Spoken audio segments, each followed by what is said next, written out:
Welcome to Conversations with Laurel, everyone. I am back today with an old friend. His name is Kollin Kennedy, and he just returned from Paris a little while ago. So we're going to have a conversation about that. Hey, Colin, how you doing? Good. How are you doing? I'm doing great. I'm up here in Colorado. Are Mm. you still in Austin? I'm in Dallas, In Dallas. the Okay. Dallas You area. probably never were Yes. in Austin. Mm. No. So Yeah. let's chat about Mm. Paris because I Mm. have some very fond memories of Paris, Mm. and I want to know about some of your fond memories of Paris. So, Mm. first of all, I realized that you were in Paris because I follow you on Instagram. And by the way, tell Mhm. everybody what your Instagram account is so they can follow you My too. Instagram is Kollin K1. It's KOLLINK1. Alrighty, and I'll have a link Yes. to that below Mhm. too. So yeah, Mhm. yeah. So I was following you, and I'm like, oh, he's in Paris, and I was seeing all the Mhm. pictures that you just brought me back there. So why'd you Oh go? yeah. Why did I go? I would say it's mostly, it was always in the back of my head to go to Paris, go to France. Um, I don't have like a specific reason. Well, I'll say like I love French paintings, French art, French literature. Um, I think that's the main reason, but also I just want to go because I was originally gonna go to Cuba, or at least my that was my plan, but then like complications and trying to figure out what I need to do to get to Cuba was so complicated. I'm like on a whim, I was like, you know what? Let me just go to Paris. And there was also I was working as a poetry editor. I don't know if I told you I was a poetry editor for a magazine. No, which And magazine? the magazine was called December, but it's not operating anymore. Okay. And since I wasn't working for there, I had a great time there. I love the people that I was working with, and I wish we were able to go on, but stuff like that happens. Yeah.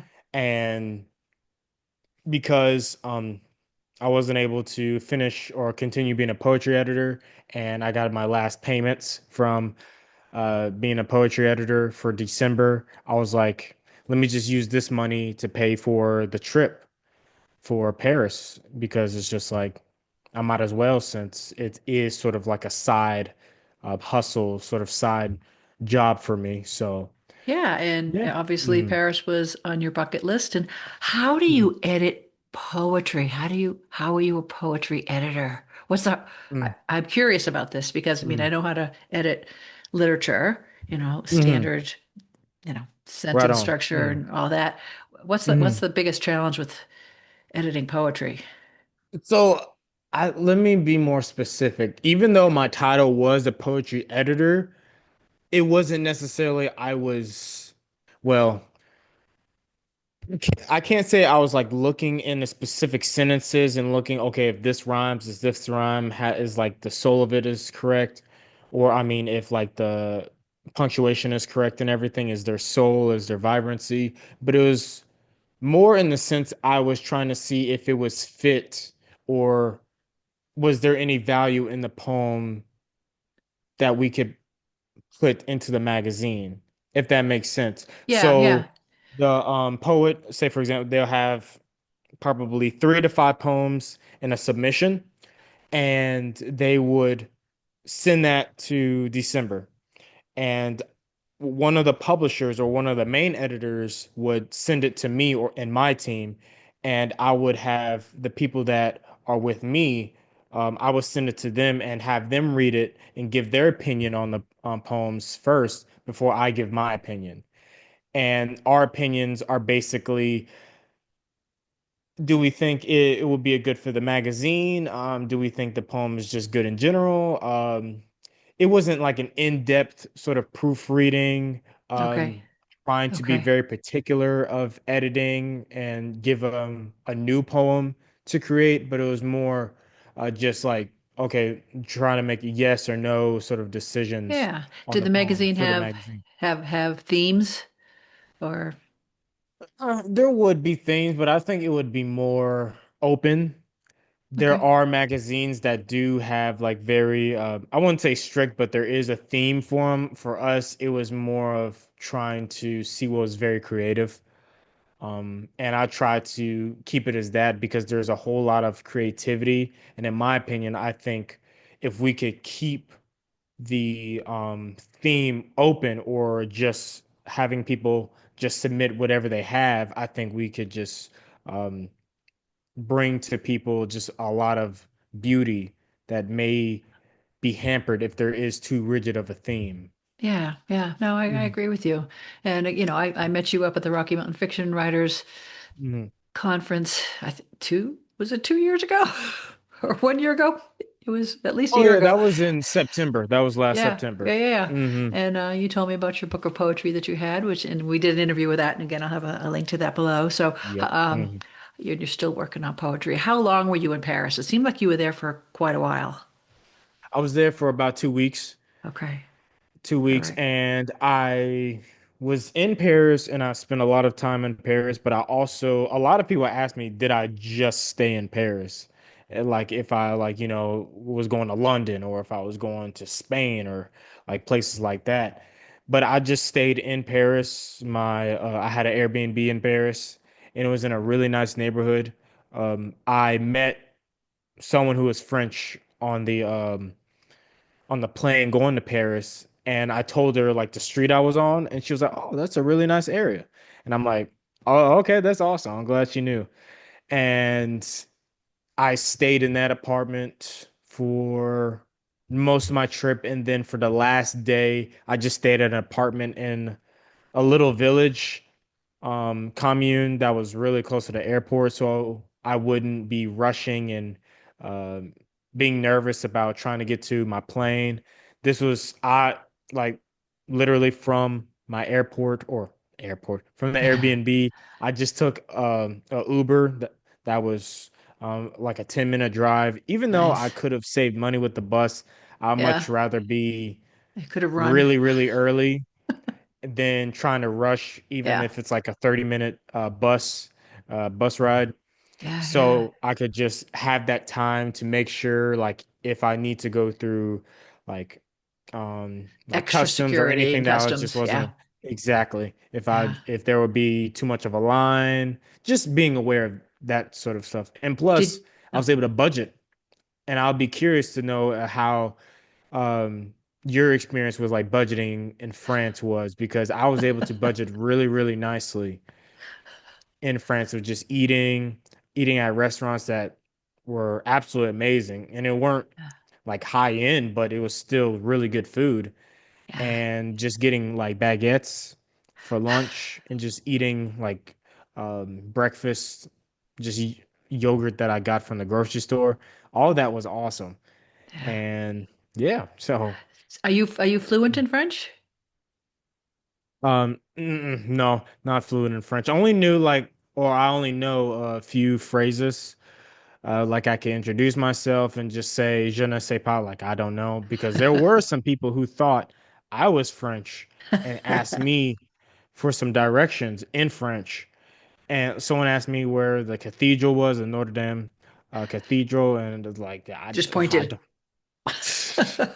I'm like, I don't know where it is. And then someone asked me in French if the train was still working, which I thought was interesting.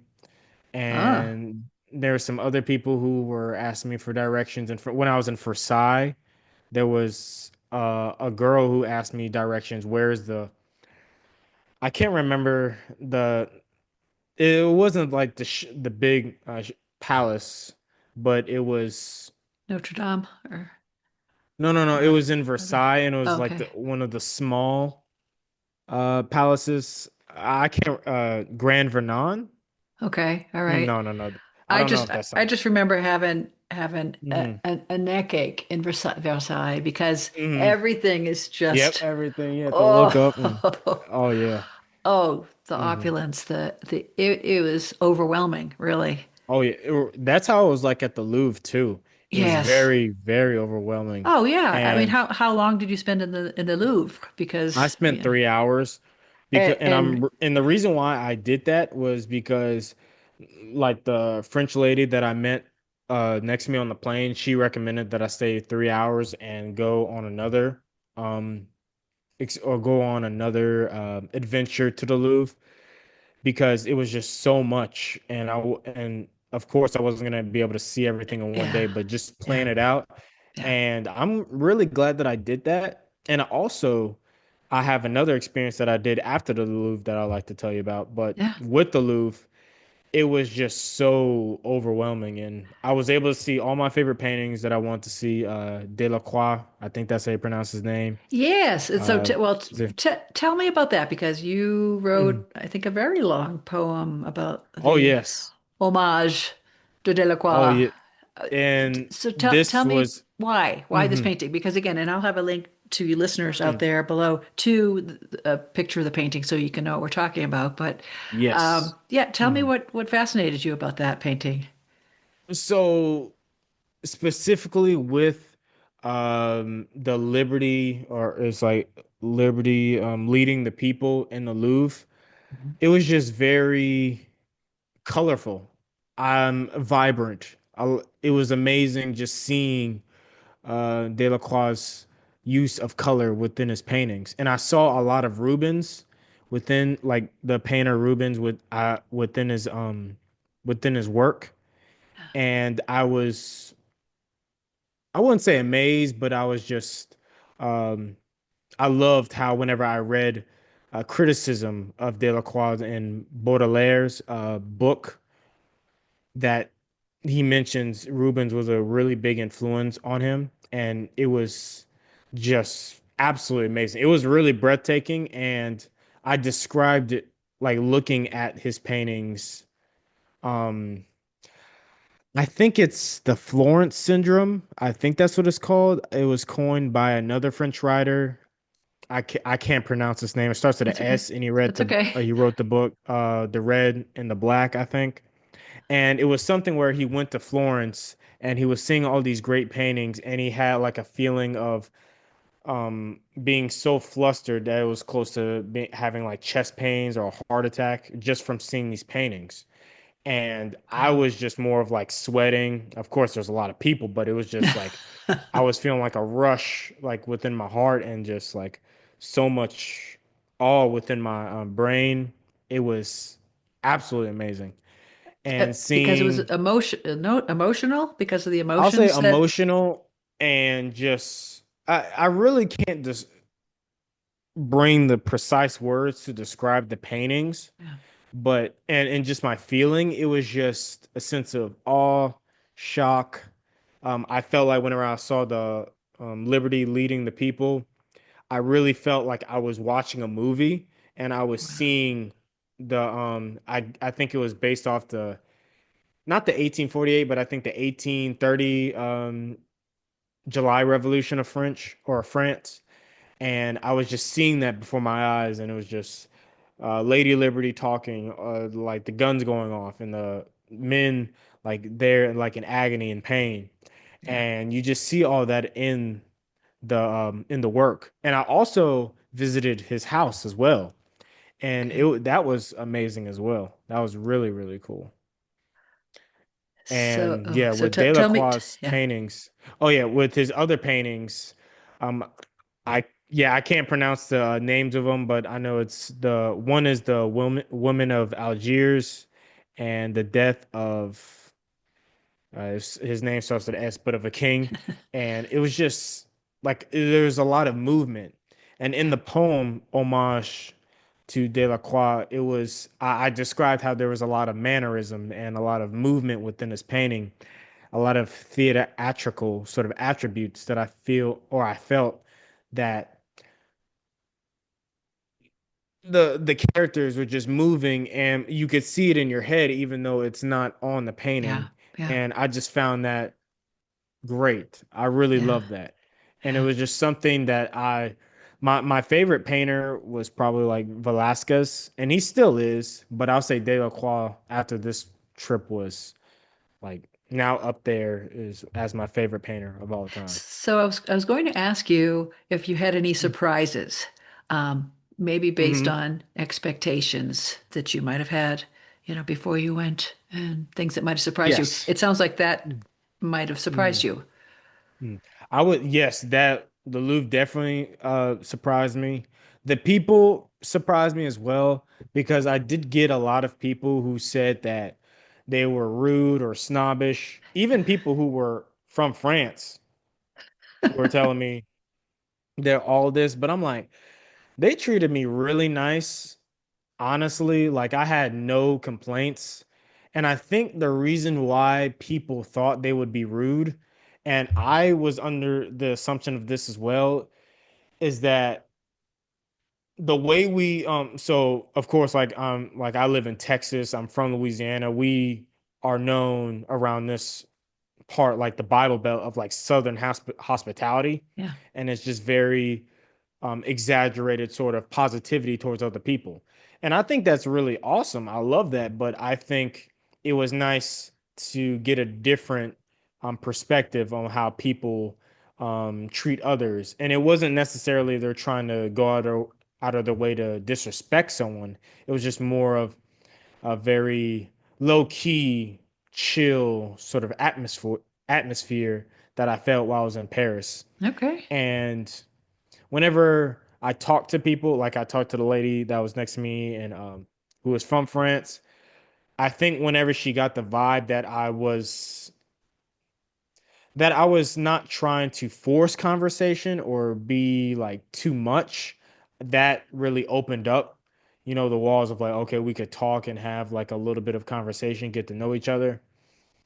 And funny enough, too, we exchanged contact and we were going to eat lunch whenever we landed, but with her train, she like with all the, I guess, border security and customs, there was a really, really long line, so we weren't able to Yeah. punch in time for that. But it was still awesome. Um, Did you get her Instagram? oh yes, got her Yeah. Instagram, and she's a Yes. poet as well. Yeah, we Oh, exchanged awesome. what numbers, and she's a poet as well, and she's a dancer. She's a dancer, and I thought that was pretty cool.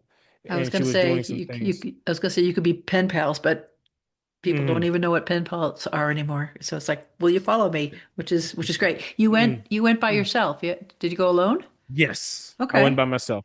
All Mm, right. Um, I think you said you wrote a poem inspired hmm. by, was it Monet's Water Lilies? Yes, Would yes, you read a and portion of that?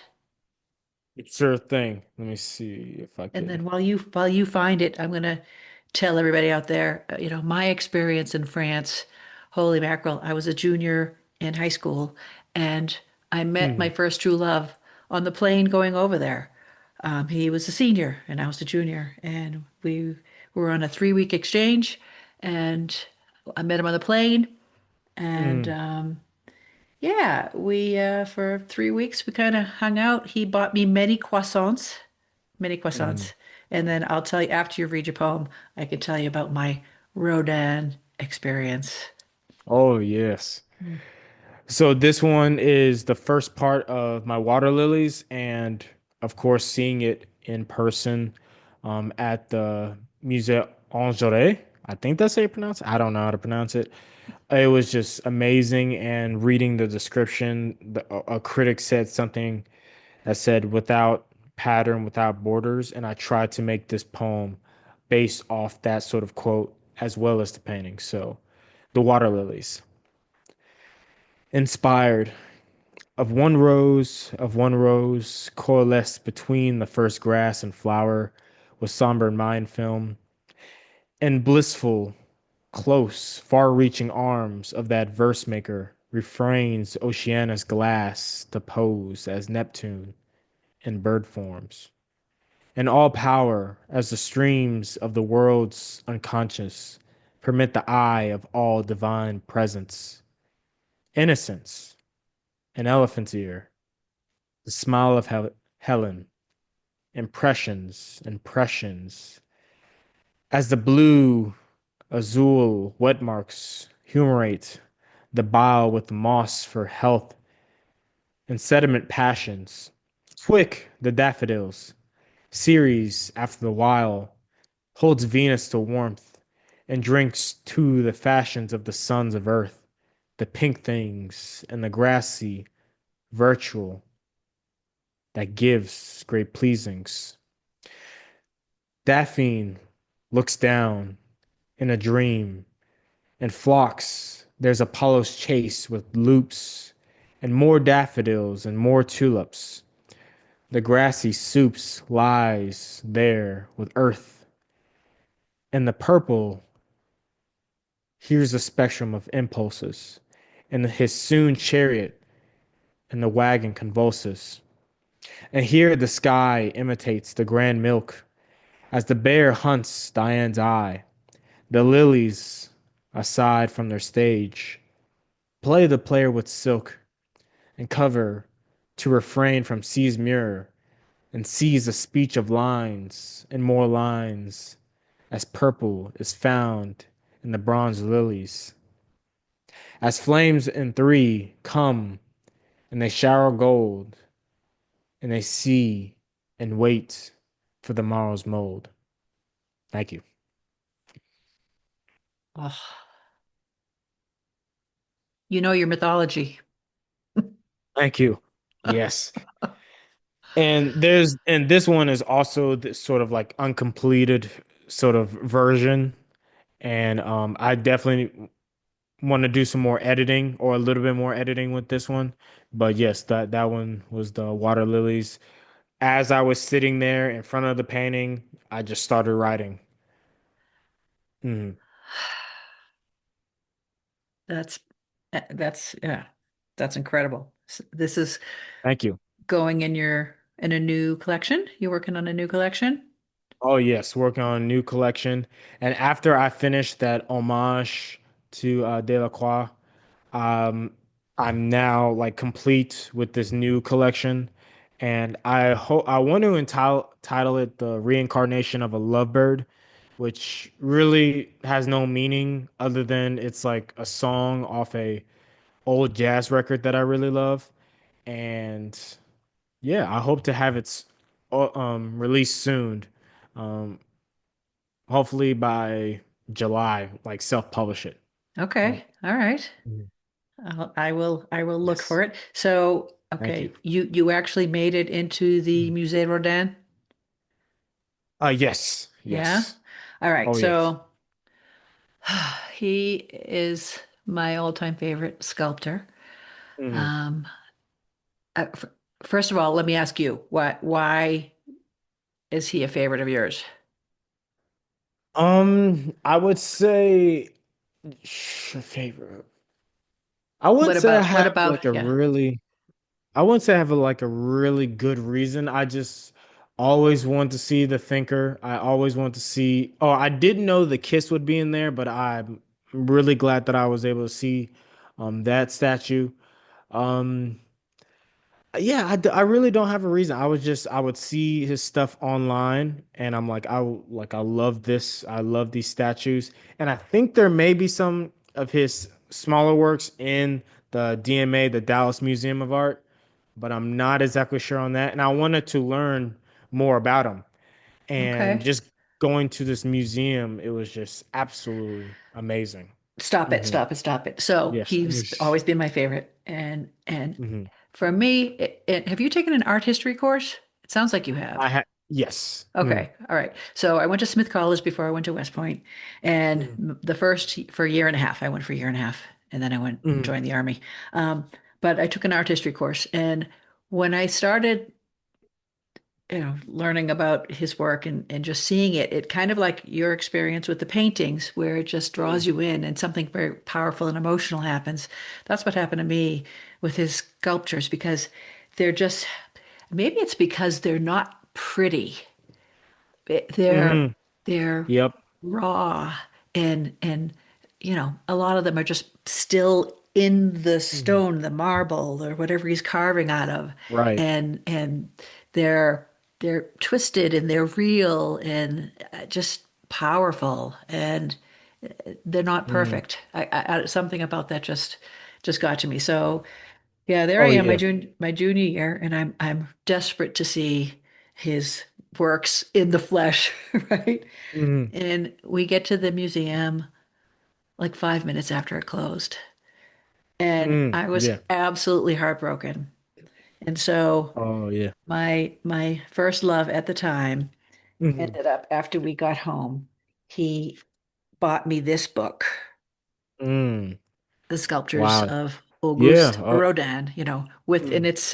it's a big one. And I have to Hmm. read the inscription because it's pretty awesome. Laurel Hmm. Jean, I know how disappointed you were that the closest you got to the Musée Rodin was the gate and climbing up the wall to see into the courtyard. I do not expect this book to be a substitute for going back one day, but I hope it helps in the interim, and I'm sure you would not get it for yourself. Pleasant dreams, Shari. Love, Mark David. So Oh, that's I have beautiful. kept Hmm. this always in, yeah, it's And beautiful. did you and did you eventually go back? Well, I went back to Paris with a couple of friends when I was at West Point during one of our summers, and we took the trains all around, Hmm. France, Germany, Austria. We kind of did the 2 week with the backpack kind of thing, and ended up in Paris, Awesome. but didn't have time to do much before we had to fly back. Hmm. So I didn't make it back yet. Someday I will, but I think it was it was my sophomore year at West Point. Hmm. I did not go to a football game. Hmm. We were supposed to go to all the football games. I didn't. I got Hmm. myself a hunk of clay and I made this. I made this Oh thinker wow. out of a hunk of clay. So I That's amazing. Yeah. it yeah, I used to do a lot of stuff like this, but Hmm. yeah, now that I'm Yeah, retired, that's really maybe good. I should That's amazing. get back into it. Anyway, Hmm. yeah, I really love his work. Hmm. What can I That's say? awesome. Create creative people. You're creative. We do what we Thank you. can. Mhm. I wonder if he even knew. I wonder if any of the artists back then had any idea, that people like us would be studying Hmm. them, and Hmm. And so long also, after. it was interesting how you said like it didn't seem his statues, his works didn't seem complete. That's another thing that I really, really loved about his work I don't know what it's called, but you probably know the title of it. I think it's like The Walking Man, um, where it's like he doesn't have any like arms, but it's just legs and body. He's just, Yeah, oh, and no head. And he's just walking or like in a stance as if he's walking. And I really love that. And that gave me some inspiration as well to do some poems that were meant to be unfinished, but it was in the sense that um, or that I was writing a poem that was more of a period poem in the sense like a poem praising like an athlete within the Olympics in ancient Greece. an ode. Yes, an ode. And probably not have, I'll try to not have like a certain sentence or certain words to leave up to the imagination to the reader of like what it could have been. And Oh, I really felt like that's maybe what Rodin wanted to do because it's just interesting just seeing that. It's like you can make a great piece but not finish it, but at the same time that was this sort of intention to really maybe pay homage to classicism, but mostly just to give off that sort of ancient sense. yeah. And I really love that. And also going to this museum and seeing the statue of the kiss, Mm. that inspired me to write a novel or at least write another work that's based off the story that's behind that statue, which is I'm assuming he was a great lover of the poet Dante, and I'll say he has to be my favorite poet of all time as well. And it was a story that inspired this statue. And just reading up on the story again, I thought it was very creative of capturing that sort of moment before they go into their tragedy, and that's what Rodin did with his statue, The Kiss, and I thought that was absolutely amazing. And then there was like two copies too. There's one in the building, in the museum, but then there's also one outside. So that was really, really awesome to see. I didn't even know about that history. I have a beautiful, really old book, Dante's Inferno. illustrated by Mhm. Doré with pen and ink, and it's gorgeous. I read that a million years ago. I think I should read it Mhm. again. Oh yeah, Yeah, it's again, absolutely amazing. so powerful. Hmm. Mm. Oh yeah, and it's just, and also I saw that sort of Dante's influence in other museums as well, like the Orsay, Musée d'Orsay. There was there's so many names I can't pronounce, but it It's was okay. just a great, beautiful uh painting that was entitled Dante and Virgil, but they were in the a circle of Inferno, Hmm. and it was just Hmm. basically what you see is um like one someone biting, like I guess the neck, or like just biting someone else, but then you see it like in the background, like in the shade, or the yeah, just in the background of just Virgil and Dante looking in shock. And I thought that was amazing because I'm like, why is it called Dante and Virgil? But if you just take your eyes off what the main centerpiece, you'll be able to see Dante and Virgil off to the side. And I thought that was really, really cool seeing that painting. I bet that's in my book. I should have. Uh, I won't grab that, Hmm. but yeah, the pen and ink etchings or however they did it is absolutely Hmm. stunning and Oh yeah, scary and in some cases because oh yeah, it was very scary. hell is scary. Hmm. Oh yeah, it So was they very say. scary seeing that. And I was honestly, I was at that painting for a really, really long time. It just looking at it, probably like Yeah, a in total, probably a good 30 minutes to 40 minutes just standing in front of that painting because it was just amazing, really, of just trying, like just seeing how precise like the every like color and like just everything about it just seemed really nice and neat and precise. And yeah, that was amazing. I yeah, think it was a powerful. great painting of, I think the period was academicism, and that was awesome. Absolutely amazing. Are you an artist at all? Do you draw or paint or? I don't. I probably need to learn how to in the future because there's a lot of things that with poetry I feel like can be translated into painting. And I always think, or at least I used to think, I was a painter, but I'm just using poetry as an outlet because I think very visually, and it's just Okay, I have to use the words to I have to translate it into words, and it's a lot okay. better for me to do that, if that makes sense. Yes, So, but what I'm hearing is that mhm, i- if you could put your thoughts and your mhm. visions into painting, they would be pretty awesome. I mean, so you haven't even tried that yet? No, I really do love poetry a lot and just writing in general because I feel there's something that hasn't been accomplished yet with writing and poetry that I Yeah. like to get down, which I see in paintings, even like trying to learn about the Renaissance period and Baroque period, a lot of mathematics, geometry, even sometimes like just science. It just seems a lot of those subjects aren't really in writing. Of course, there's like academic writing and formal writing on science and math and things like that, but Hmm. I would like to see it how it would be put in creatively in Yeah. poetry and prose, like science, math, and geometry. There is of course, like meter and rhythm and measures and stuff like that. But I think there Feet. could be more. Yeah, Yeah. exactly. There could be more that's put into poetry and prose just other than that. So, So it sounds to me that you are a lover of learning. oh And yeah. are you still in school? Are you taking any courses right now? Right now, no. I am like still reading, love reading. I'm learning, trying to learn a lot more French, get better at speaking French, and I love to learn even more languages. Um, so yeah, that's basically what I do for just learning. Like I love buying books, love reading, Yeah. and I'll talk to some people if they want to about like some ideas, if I could like trust them and everything. And yeah.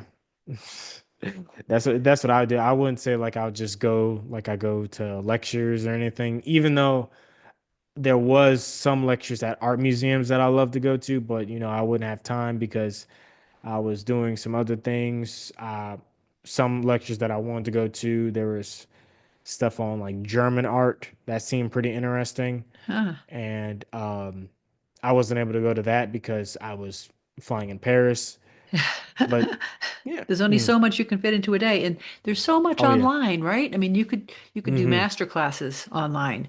Um, hmm and again, the things you can learn just on YouTube for free, oh yeah. it's yeah, limitless, right? And it's amazing just how inexpensive a lot of the books are nowadays. With like Penguin Classic books, I bought a not a, Oscar Wilde, um, Oscar Wilde book plays. I think it's four of his plays, as well as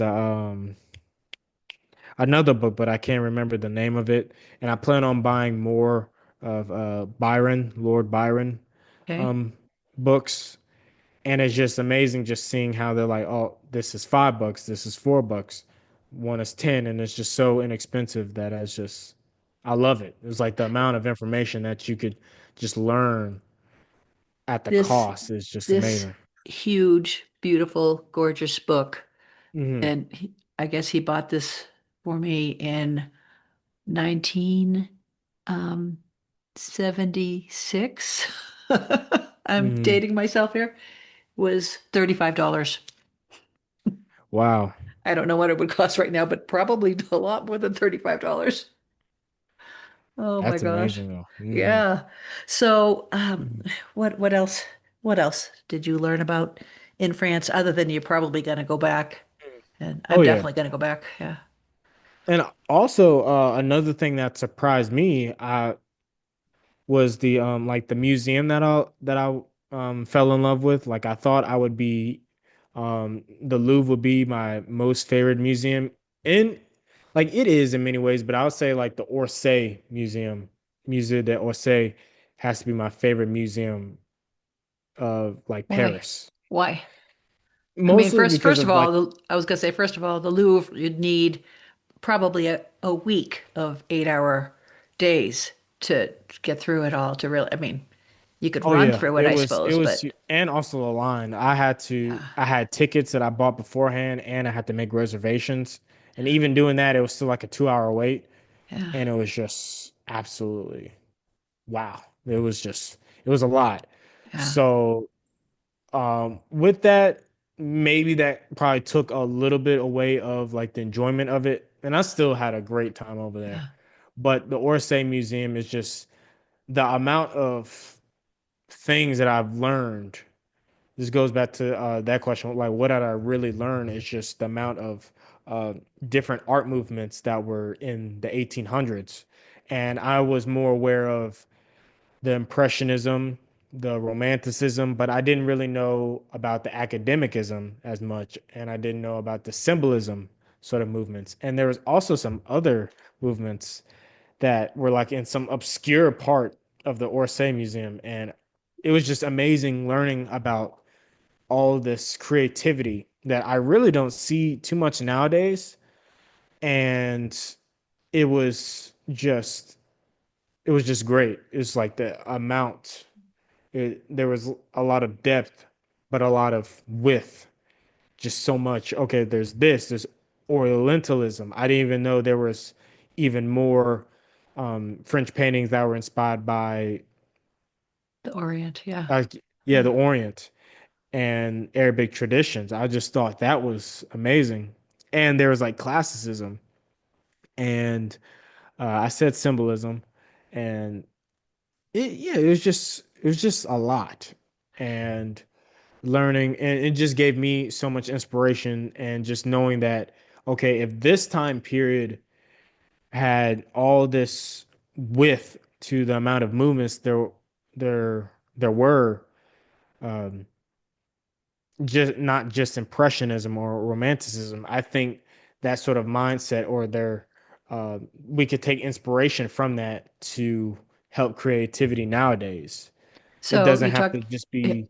either one or that black or white, Yeah. either this or that. It's just it could be all of it could be this, it could be that, it could be over here, over there. And it was just a lot. And I'll say that's the biggest thing I've really learned is just knowing that there's so much more out there than what we like think figure ourselves to know, if that makes Yeah. sense.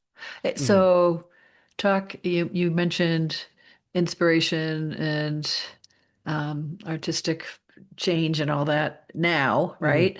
Um, Hmm. what are your thoughts on AI and how I mean, a So, lot of people are using hmm AI to create hmm art, right?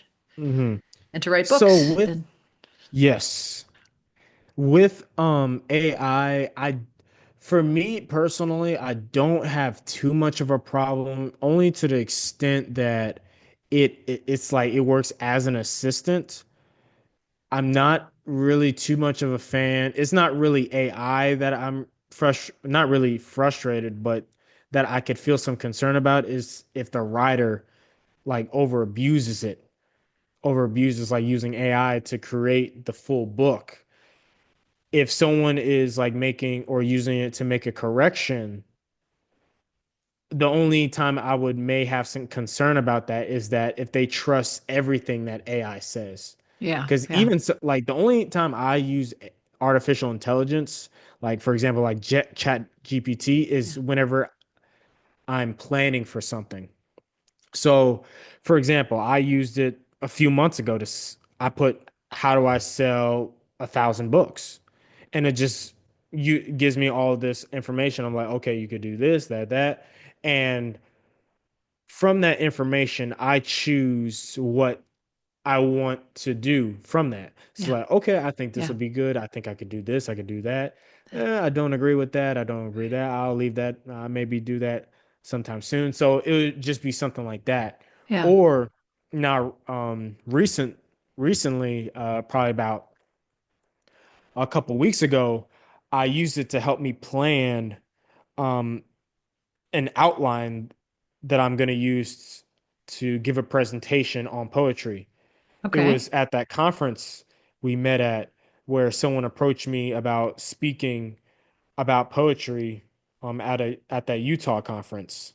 Okay. And I used AI to help me with the outline or help me like generate an outline that would be good for like an hour speaking of where to publish your poetry, how to make your publish or poetry great.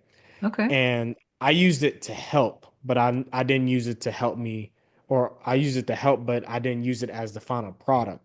And So there was a is that lot that I conference? changed with the outline. It's like I can see okay the introduction, I see that the amount of questions, and it's just like there's so much I had to change, but I'm still glad I used it because it saved me time and energy just being in analysis paralysis of like okay, what Yeah. should I do? Should I do this? Should I do Here's that? some It just gave me basics. Here. Yeah.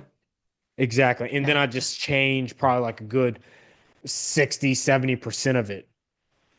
All right. So I'm giving a very long-winded answer, but it like I can't say I'm very uptight about it. I personally don't use it for my poetry. I don't use it for my prose, my novels, because for me, the soul of a poet is what makes writing beautiful and sets Yeah. it aside from Yeah. a machine. Yeah. Yeah. And No, I I'm with. really Yeah. like it whenever I write poetry Yeah. that I have the freedom to make mistakes. Now, people probably will say like why would you want to make mistakes as a writer? It's like you want like you just say you're an editor and you'll probably look for mistakes, but mistakes are something that's human. Yeah. And with being able to write from my own hand, making mistakes, in my personal opinion, I think you'll be able to get to something that's great because I don't think there's any um, wise man or any inventor or any person of any greatness or statue has didn't make a mistake. And I feel like with AI, and this could be like a conversation for like all of society, I feel Yeah. like there's a lot of people who aren't giving themselves that space to make mistakes. Yeah. They're not like trying like with their own conscience, their own soul, their own mental capacity to be able to do that. And with AI, it's like I've tried, like I even tried. I'm like, okay, let me see what AI could do. Like I put a poem, like try to make a poem that's like Shakespearean and stuff. And it's cool, but it's like I feel like it's too correct. Yeah. Yeah. You know what I mean? And Yeah. even with I read Shakespeare, there are times where I could question, like, okay, why would he do this? Why would you do that? That doesn't sound Hmm. right to me. But for people like that in that stature, like Shakespeare, Dante's, Homer, like people who have put in a lot of time and effort with their writing and even in painting, I give them grace for making those mistakes because I feel, in my opinion, with those mistakes, they're trying to reach for something greater than writing already is. And even I even learned this in France. Like I forgot to tell you this. Like after I was at the Louvre, I went to a writing workshop with a lady who was really, really cool. She was a PhD. Her name was Nada, and she taught me a whole lot about poetry and writing that I felt like really improved my skill as a writer. And one of the things that she taught me was inspired by like a French, I believe a French philosopher. I'm not exactly sure if he was a writer, but he may be, is that all writing, anyone could write on level zero, which is like anyone could say, I'm walking to the store or I'm walking my cat. Anyone could say that. See Dick run. But Run, Dick, run. exactly. But it takes a writer to go on to different levels, take it to similes, take it to metaphors, try to make something creative. And you're getting to level two, level one, level two, level three, different modes of speaking that's not generally accepted or generally heard within the public, which I think what she was trying to get to is like that makes you an artist, that makes you someone unique. And Yeah. I feel like with artificial intelligence, it in a way, even though we could say it's been a revolution, in a way it's kind of like made us step back. Like what is that? For is like one step back or one step forward, two steps back. Yeah. Yeah. In many ways, I feel it could may have made us step back because we don't try to use our own conscience to get to level one, level two. We trust artificial intelligence to only have us speak at level zero, which Ah. is basically the main Mm. mode of speaking. Yeah. Because I see people, not even just in the writing space, but also where I work, like in property management, but and people just writing letters. It's like um, in other fields of business, they have like an email and it's like, oh, how do I correct this email? I could understand, okay, they corrected, but there's a lot of people who have things written down that it's already good as it is. And Yeah. it's like you don't want to be, you know, just I guess the word like just too much. Yeah. It's they have their own mark on it. Yeah. I hope that makes sense. Yeah. I mean, And you don't, mhm, if you strive to be perfect, mhm. it's often a waste of It's time, right? Because exactly it. it's not Mhm. necessary. Exactly. And I think, and I really want to be specific. It's like I want them to be creative, but it's just like it seems like it's just steering into the wrong direction. Yeah. I really hope that makes sense because I, in like we could go back to creative spaces. It's Mhm. just they're using like artificial intelligence to make a sentence different. And let's see, like the just correcting a line from how to make I'm walking my cat more creative. And it can make something the it can make something that's so out of the sphere of their own soul that it's just you don't feel them. anymore. It doesn't feel real Yeah, it doesn't feel real. or And that it natural. can even go into like people using dictionaries. Like I love using a dictionary and I use dictionaries for what I'm doing with what I'm writing. It Yeah. really helps and it assists what I'm doing. But if you're going using the dictionary and using things like a thesaurus to Yeah. substitute your own creativity, it's just to me, it's just an excuse to make up for a lack of imagination. Yeah. Yeah. And even Delacroix, there was a quote that I read in Baudelaire's criticism of him that Delacroix said, "Nature is but a dictionary."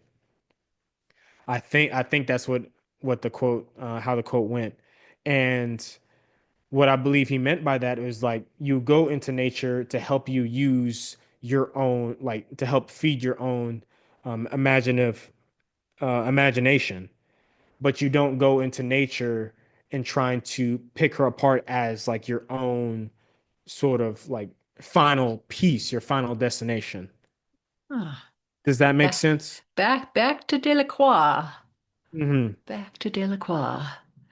Yeah, I Hmm. sometimes think when we talk about imagination and vocabulary and using a Hmm. thesaurus and all that, I think that we Because can, there's so much like with like AI and everything, and like the yeah, discussion, I could be all over the place. there's a Hmm. lot, but I guess we can't express ourselves fully unless we have the vocabulary to do so, right?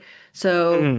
I sometimes think that we're limited in Hmm. what we're able to express Hmm. Oh based yeah. on limited vocabulary. I mean,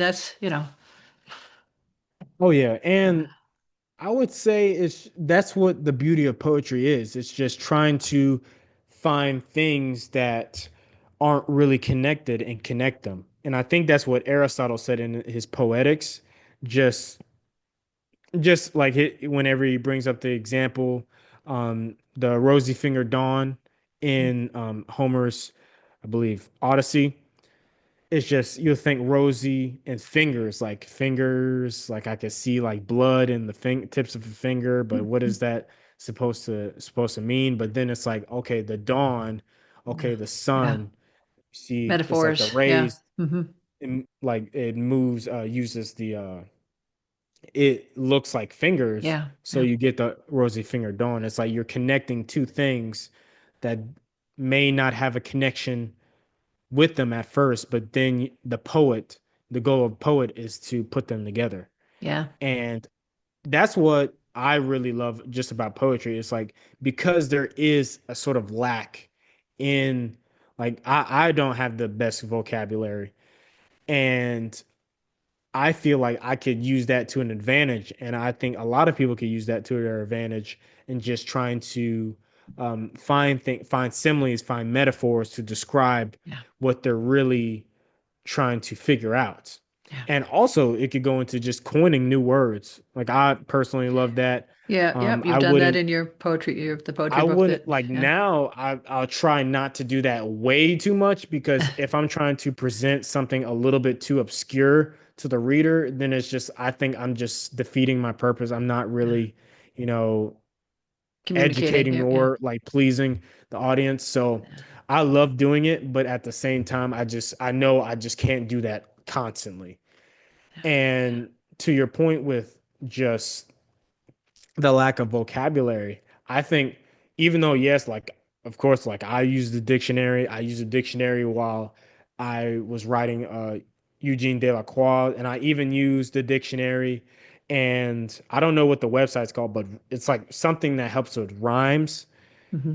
It's Hmm. like I use that to an assistant, like help Yeah. me figure out, okay, how can I take this line and turn it into Yeah. something beautiful? Yeah. And I only use that as like an assistant. But if it Right. gets to a No. point where it's like like I really don't know the word, and it's like I'm trying to be too obscure with it, for me it would just come off way too vague. And I did that in like years ago in other poetry collections where it would just be I'll have like these words that really don't like they rhyme, but it just sounds very awkward And it's just I'll try to prevent other people from doing that because it's like if I'm not already familiar with the word, Yeah. then like what's the point of using Right. it? So Right. like if Then you just have I'm to completely change your sentence around. So you end with a exactly, that feels and better. Yeah. that's what I have to do. It's like I'll just have to like write a different sentence, Yeah. and Yeah. usually what I get, it's like I get in my field, like I get a different or even better sentence because of it, because I'm Yeah. using more of my creativity. Yeah. And usually when I'm using this rhyme website, I really wish I could remember the website, but I just use it to jog my memory. Like, okay, oh, I forgot wood rhymes with hood. And it's just Yeah. stuff like that. It's just stuff like that. Yeah. Yeah. No, help. And Really. Yeah. No, so, that's yeah, great. so the conversation with AI, it is just like specific. There's been people who've like accused me of using AI for my poetry. And with my stuff, I could understand it's because with it, it's you're not seeing a lot of. I think my style is very unique because I don't think there's a lot of people who are inspired by classical literature, romantic literature, the 1800s. Not in your And age group. oh yeah, of course. And it's just, I just don't see that influence in a lot of poetry. And even the Yeah. pop poetry that I read, it's more of, I'll say, Eastern influence. I'll say very haiku oriented.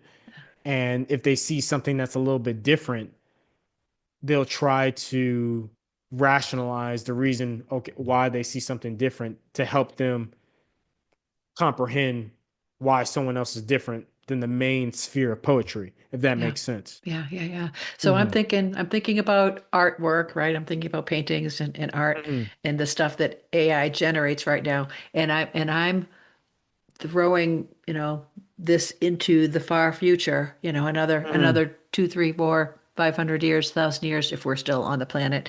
And what will Hmm. people then be studying about artwork today, right? All Oh this yeah. AI generated stuff. So it's Hmm. pretty fascinating to think And about that. mhm. And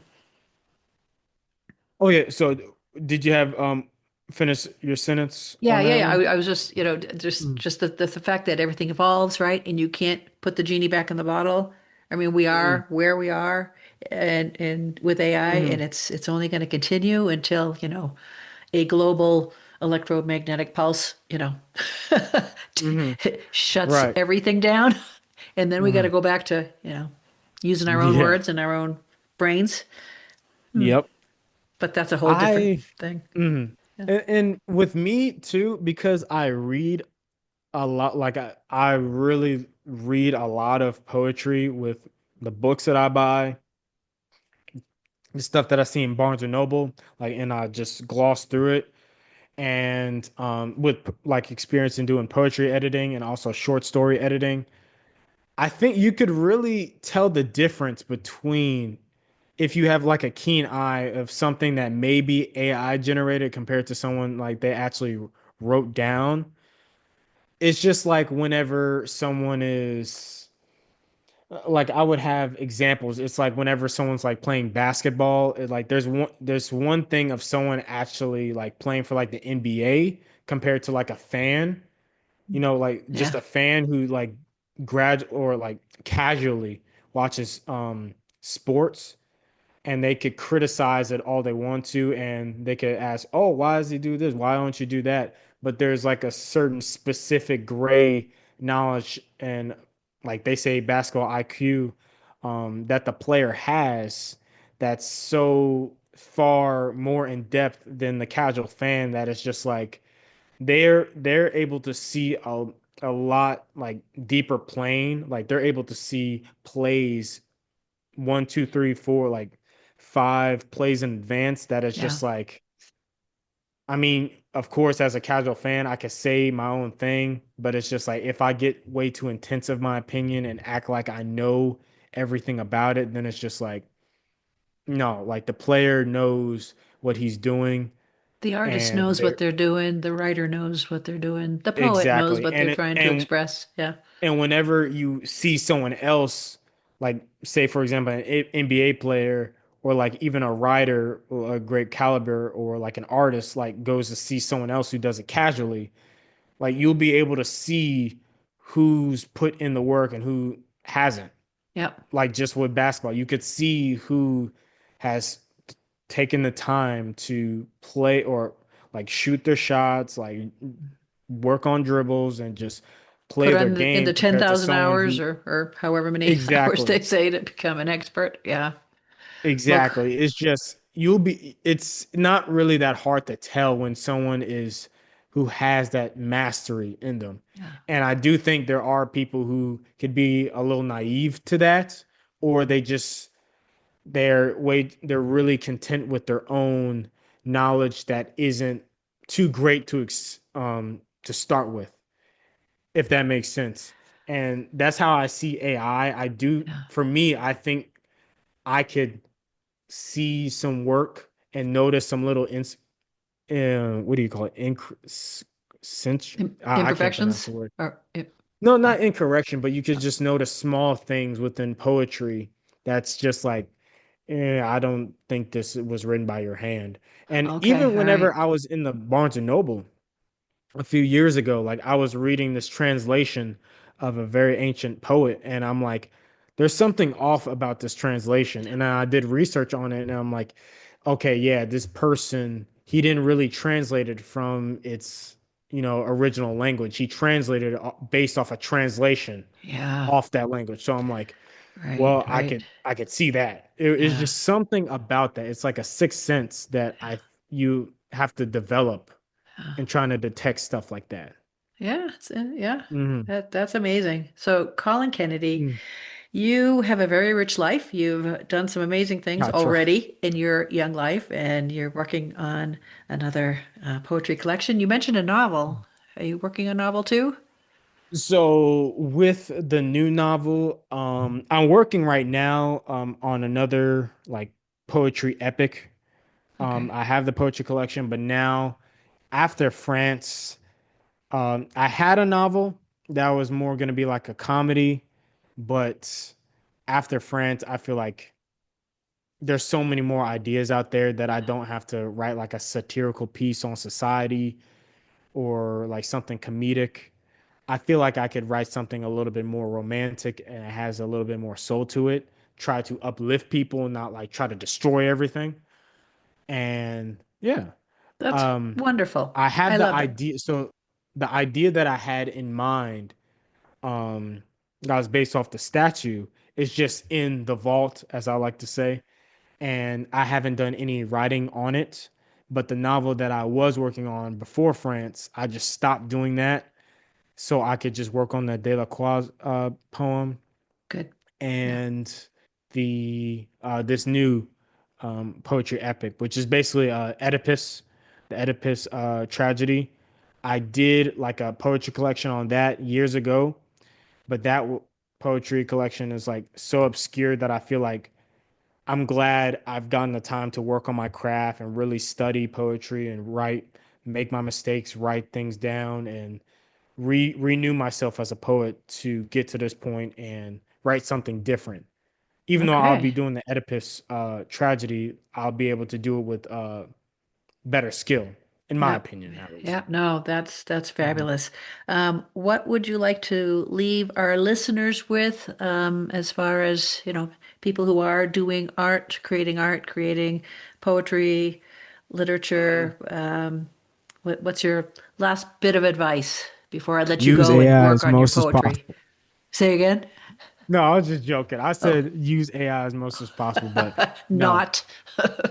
Yeah. Um, I would say really just trust like with the conversation we're having today, just really trust your instincts with um painting, poetry, sculpture, and really just work on your craft. I think with this sort of, I really don't think it's a revolution. I felt personally that the AI was just a really better search engine. That's how Yeah. I felt that AI Yeah. was. I didn't really feel there was like this big revolution.